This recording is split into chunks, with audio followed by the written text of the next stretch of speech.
Hallelujah. सबको जय मसीह की। आज के वचन मनन करने के लिए मत्ती उसका 22 अध्याय उसकी 14 आयत को पर हम लोग विचार करेंगे।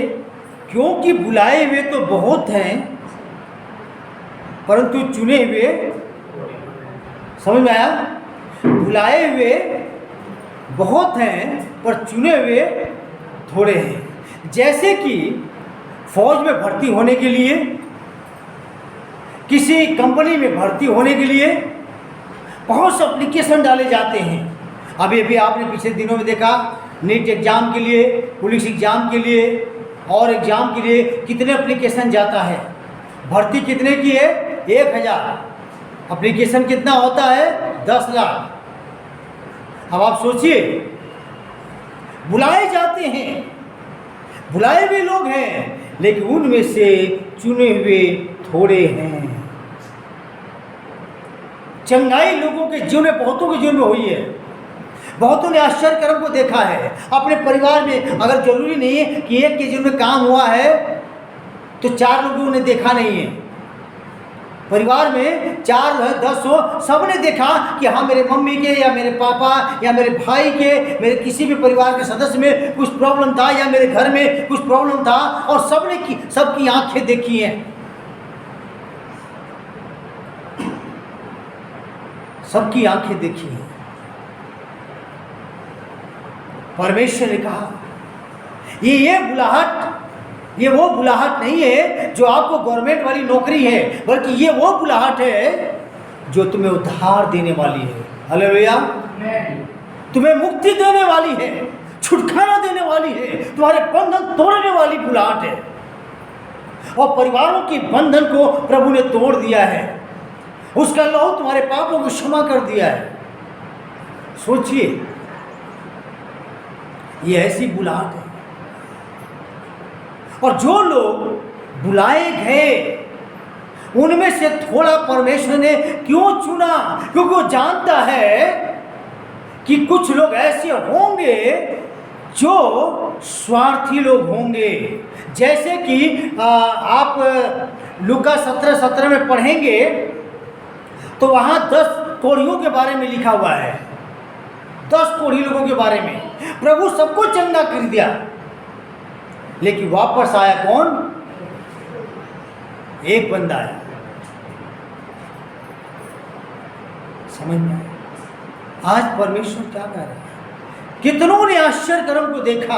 प्रभु ये नहीं चाहता है कि जितने चंगे हो गए, जिनकी आंखों ने देख लिया है प्रभु की सामर्थ को, वो सब नाश हो जाए। प्रभु ये नहीं चाहता है। प्रभु ये चाहता है सब मेरे पीछे हो ले। लेकिन लोगों ने क्या किया? लोग क्या कर रहे हैं? मैंने तो सुना भी, अरे चंगाई तो इन्होंने पाया है, ये जाएंगे, हम क्यों जाएंगे? अरे तुम सोचो, जिस परमेश्वर के पास तुम आए हो कोई साधारण नहीं है। तुम परिवार में कितने परेशान थे, तुम सब परेशान थे। तुमने सारे, जैसे वो बहते हुए उस स्त्री के बारे में जो कहा गया है कि उसने 12 वर्ष से पीड़ित थी, उसने सारी कमाई अपनी क्या कर दिया? सारा खर्च कर दिया, कुछ नहीं रहा। लोगों ने देखा, ओ यीशु के दामन छूने से वो चंगी हो गई। अंधे को देखा आपने यूहन्ना में 9वें अध्याय, वो अंधा व्यक्ति वो चंगा होता है। प्रेरितों के अंदर देखिए 5वें अध्याय में वो लंगड़ा खड़ा हो जाता है, उठ करके आराधना करने लगता है। लोग ने आश्चर्य किया, ये कैसे हुआ? लोग हो लिए उसके पीछे। सुसमाचार में देखिए, बहुतों को बीमारी से, मुर्दों से, तमाम परेशानी से प्रभु ने छुटकारा दिया, और लोगों ने देखा वो ऐसा हुआ, और लोग यीशु के पीछे हो लिया। प्रियो, परमेश्वर चाहता है हर व्यक्ति प्रभु के पीछे हो ले, भक्ति का जीवन जिए। अगर वो ऐसा नहीं करता है तो मैंने जैसे पिछले दिनों में बताया, वो अपने लिए नर्क का मार्ग बना रहा है, वो नर्क की ओर जा रहा है। जिसकी संगति यीशु के वचन के साथ नहीं है, भवन में नहीं है, उसकी आज्ञाओं के पालन करने में नहीं है, प्रार्थनाओं में नहीं है, भय में नहीं है, ये समझ लीजिए कि वो व्यक्ति अपने इच्छा के अनुसार चलने वाला व्यक्ति है और वो व्यक्ति अपने लिए नर्क का मार्ग खोल रहा है, वो खुद निर्माण कर रहा है।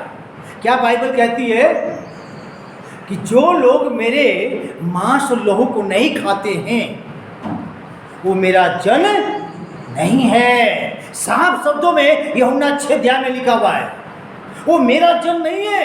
कैसे तुम भक्त जन हो, कैसे विश्वासी हो? तुम्हारे अंदर बाधा उत्पन्न करने वाली जो बातें आ रही हैं, तुम प्रार्थना करो। अगर तुम भक्त जन हो तो, अगर यीशु तुम्हारे दिल में है तो, अगर तुम बाइबल रखते हो, सिर्फ बाइबल रखने से काम नहीं चलेगा।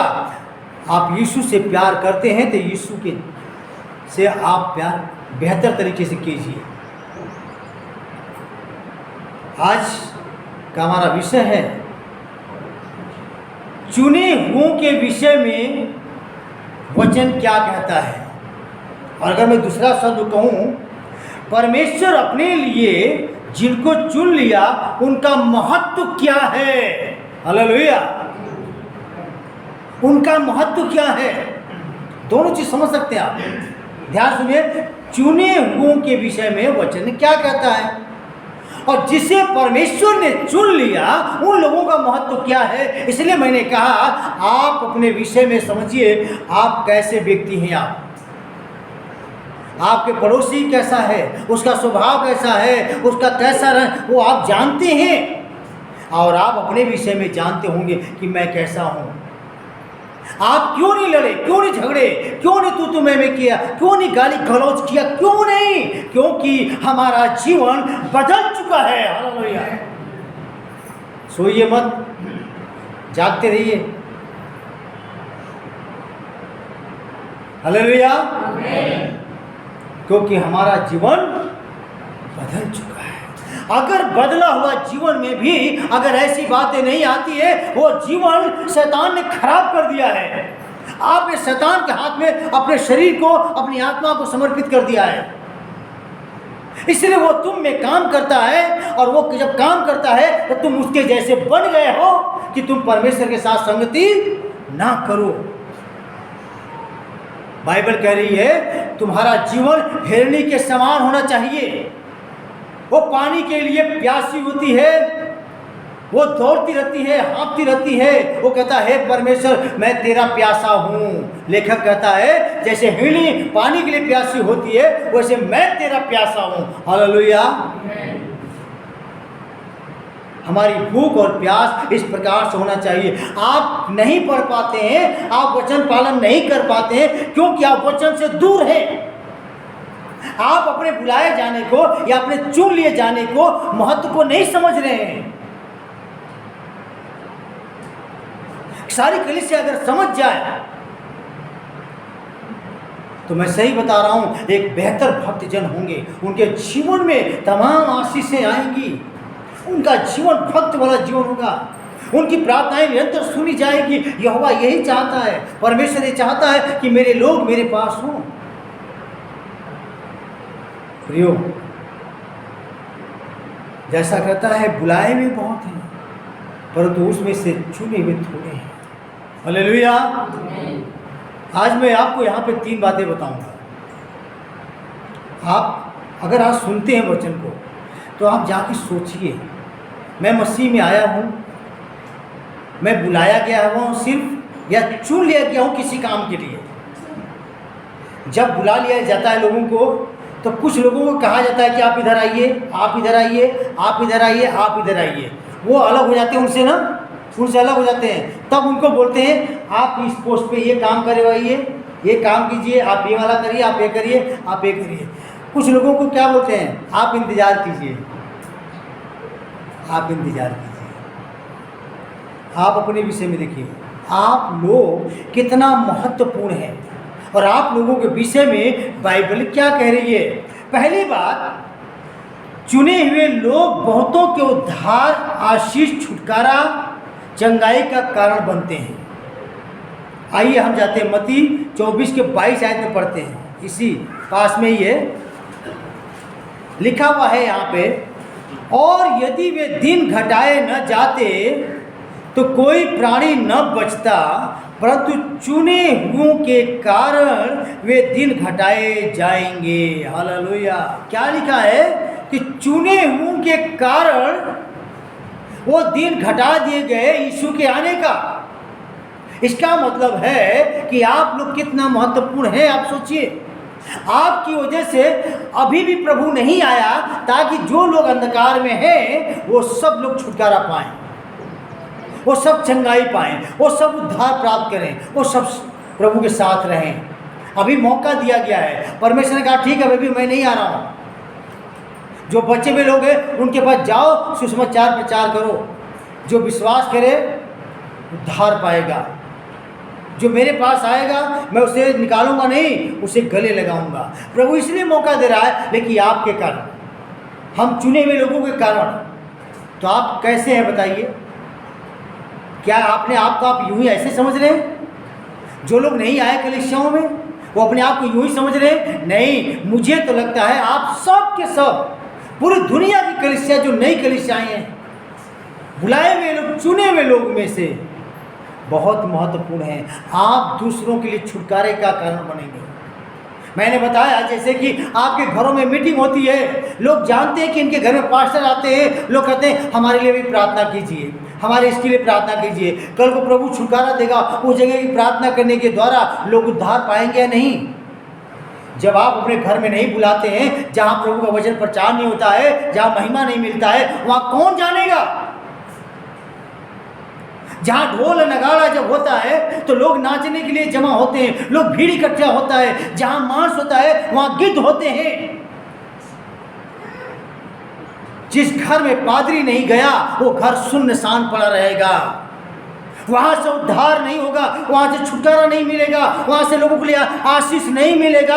आप सिर्फ दूसरों को ठोकर का कारण बनेंगे। हो सकता है कल को पड़ोसी बदलना चाह रहा होगा, बदलाव आना चाहेगा उसके जीवन में। बहुत से लोग आएंगे आपके पास, कहेंगे कि मुझे भी पास्टर से मिलवाइए, हम भी जानना चाहते हैं, लेकिन आपने उसको रोका है। ये किसके कारण है? घर में संगति के न होने के कारण।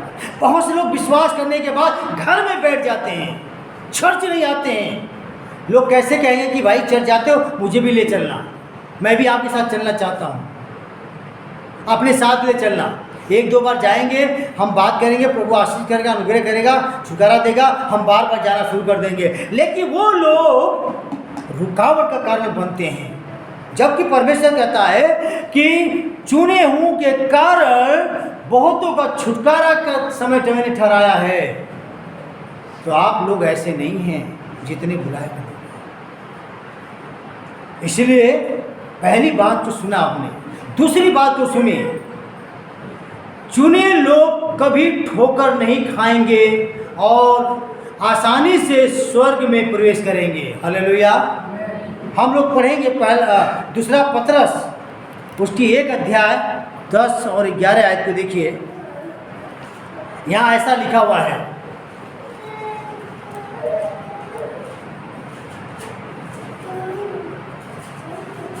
दूसरा पतरस 1 अध्याय 10 और 11। इस कारण हे भाइयों, अपने बुलाए जाने और चुन लिए जाने को सिद्ध करने का भली भांति यत्न करते जाओ। क्या करने के लिए? सिद्धता में बढ़ने के लिए। अपने आप को सिद्ध प्रकट कर दो कि मैं विश्वासी हूँ, मैं हर वचन को पालन करता हूँ, मैं हर वो आज्ञाओं को मानता हूँ जो वचन में लिखा है। कह रहा है आगे, क्योंकि यदि ऐसा करोगे तो कभी भी ठोकर न खाओगे। तुम ठोकर नहीं खाओगे। और नहीं तो क्या करेंगे लोग? तुम्हें थोड़ी देर में लोग ठोकर खिला देंगे। अरे क्या रखा है वहाँ पे, तुम ये बन गए, तुम वो बन गए, क्या और लोग नहीं थे, यहाँ चले जाते, वहाँ चले जाते। अब देखो आपके मन में कैसे भर दिया। लेकिन आपको मालूम होना चाहिए कि हमें छुटकारा कैसे मिला है। क्या दिया प्रभु को छुटकारा पाने के लिए? कौन से मन्नत को मान लिया आपने? कौन से चढ़ावा चढ़ा दिया आपने? सोचिए, प्रभु ने फ्री में छुटकारा दिया यीशु के नाम से। 11 में लिखा है, वरन इस रीति से तुम हमारे प्रभु और उद्धारकर्ता यीशु मसीह के अनंत राज्य में बड़े आदर के साथ प्रवेश करने पाओगे। Hallelujah, hallelujah. ये बातें आपको आमीन बोलना चाहिए था, पहले ही बोलना चाहिए था। ऐसा करोगे तो, कलीसिया ऐसा करेगी तो क्या करेंगे लोग? यीशु मसीह के अनंत राज्य में बड़े आदर के साथ, यानी कि तुम्हें स्वर्गदूत लेके जाएंगे प्रभु के भवन में। ऐसा आदर, समझ में आया? प्रियो, आप ऐसे कमजोर वर्ग नहीं हैं। अपने आप को हीन भावना से निकालिए, मैं इस जाति या उस जाति या मैं छोटा फलाना नहीं। आप परमेश्वर की नज़र में बिल गेट से भी बड़े हो। आप अडानी अंबानी सबसे बड़े धनवान व्यक्ति हैं, लेकिन आप अपने आप को उभारना है। तीसरी बात, आइए हम वचन जाएंगे, देखेंगे। प्रकाशित वाक्य उसकी 17 का 14 आयत में देखिए क्या लिखा हुआ है। इस प्रकार से लिखा है, ये मेमने से लड़ेंगे। इसके पीछे से पढ़ना शुरू करेंगे तो वहाँ लिखा है शैतान के बारे में, उसके शैतान के और लोगों के बारे में, कि वो उठ खड़े होंगे। किससे? मेमने, यानी यीशु से लड़ने के लिए तैयार होंगे वो लोग। तो लिखा है जो मेमने से लड़ेंगे और मेमना उस पर जय पाएगा। पर कब? ध्यान सुनिए, हालेलुया। कब जय पाएगा मेमना? क्योंकि वह प्रभुओं का प्रभु और राजाओं का राजा है, और जो बुलाए हुए और चुने हुए और विश्वासी उसके साथ हैं वे भी जय पाएंगे। यानी यीशु की जय हमारी जय। हालेलुया। यीशु की जय। अगर हमारा राजा जीत रहा है शैतान से, तो हम जीत रहे हैं। इसलिए आपको जरूरी है कि आप आकर के यहाँ बैठे, प्रार्थना करें, उपवास में बैठे, पास्टर के साथ संगति करें। हालेलुया। समझ में आया वचन आपको? चुने हुओं के विषय में एक वचन क्या कहा? 3 बातें। और इन आप लोगों को परमेश्वर ने चुन लिया है। अपने चुने जाने का महत्व को समझ लीजिए। इसलिए आज से तैयार हो जाइए। जो लोग घर में सो रहे हैं, जो घरों में पड़े हैं, उन्हें बताइए, जाके प्रचार कीजिए। आप तुम कितना महत्वपूर्ण हो। परमेश्वर के साथ युद्ध लड़ना है शैतान से। हमें उसका सहयोग करना है, हमें अपने पादरी का सहयोग करना है। हम एक दूसरे के सहयोगी हैं। इसलिए प्रियो, आज और अपने विषय में सोचिए। आप कोई साधारण लोग नहीं है। परमेश्वर ने आपको चुन लिया है। जो घरों में बैठे हैं उनको जाके समझाइए, बताइए, प्रचार कीजिए। परमेश्वर ने आपको चुन लिया है। आप विशेष लोग हैं। आप परमेश्वर के साथ आइए। क्या है? दूसरों के लिए आशीष, छुटकारे का कारण बन जाइए। आप अगर ऐसा करते हैं तो आप सिद्ध होकर नहीं खाएंगे, आसानी से स्वर्ग के राज में प्रवेश करेंगे। तीसरी बात, आप परमेश्वर का सहयोगी बन जाइए। हालेलुया। परमेश्वर इस वचन के द्वारा बहुत ऐसे आशीष दे। आमीन।